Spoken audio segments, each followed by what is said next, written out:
Welcome back, everyone, on your Wednesday. If you've stepped outside, it is muggy. It is so humid out there, Caroline. It feels so much more like early May than it does early March. In fact, today we're even tracking the possibility of some light rain and pop-up thunderstorms, similar to what we would see in the summertime. Storm Tracker 2, right now, not a lot of activity. A few showers you can see just south of Columbus. Otherwise, we're not expecting activity to really ramp up until we get into the afternoon. That's when we're going to see pop-up thunderstorms not out of the question.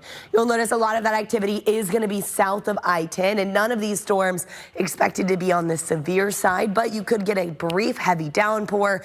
Lightning strikes certainly possible. Timeline here mainly going to be during the heat of the day, so between now and 5 o'clock. Once we get to 7, everything quiets out, which means if you're heading out to the rodeo tonight, Rascal Flatts in concert should be a fantastic evening. I think we're going to stay dry. 7 o'clock, 73, cooling into the upper 60s. Should be a fantastic show tonight. And as we go over the next few days, you're going to continue to see rain chances every single afternoon. In fact, Friday, that is a day to watch weather-wise. Lizzo at the rodeo, temperatures mid-80s, but the Storm Prediction Center has now issued a severe weather threat for Friday. I'm going to show you that in just a second, but first, this is why we're seeing the storm chances. We've been tracking cold fronts that aren't going to make it here in Houston, but they're going to dissipate and stall out to our north.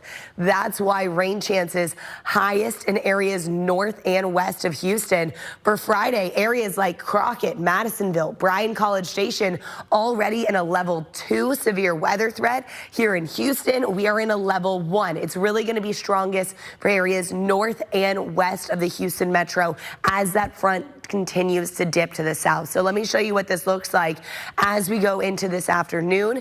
Today, just those pop-up thunderstorms. So once we get towards the later part of the week, we're going to track a cold front that's able to dip its way to the south. By Friday at 7 o'clock, Dallas down to Austin, seeing those thunderstorms reaching the Houston area likely late on Friday into early Saturday.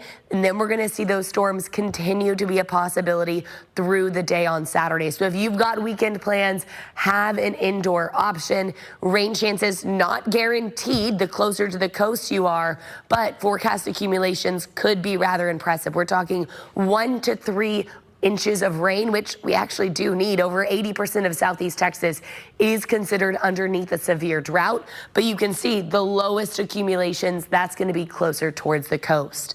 That means if you're heading out to the rodeo either on Saturday or on Sunday, remember, rodeos start a little bit earlier on the weekend. We've got shower and thunderstorm chances both days. Make sure you have a way to get weather information when you're on the go. Our free weather app is a great option. Just search KPRC in the Apple Store or Google Play. Otherwise, if we're not talking about the rain, we're talking about the heat and humidity. Brittany, that is consistent through the next 10 days. You said it, feeling more like spring. All right, Caroline, thank you.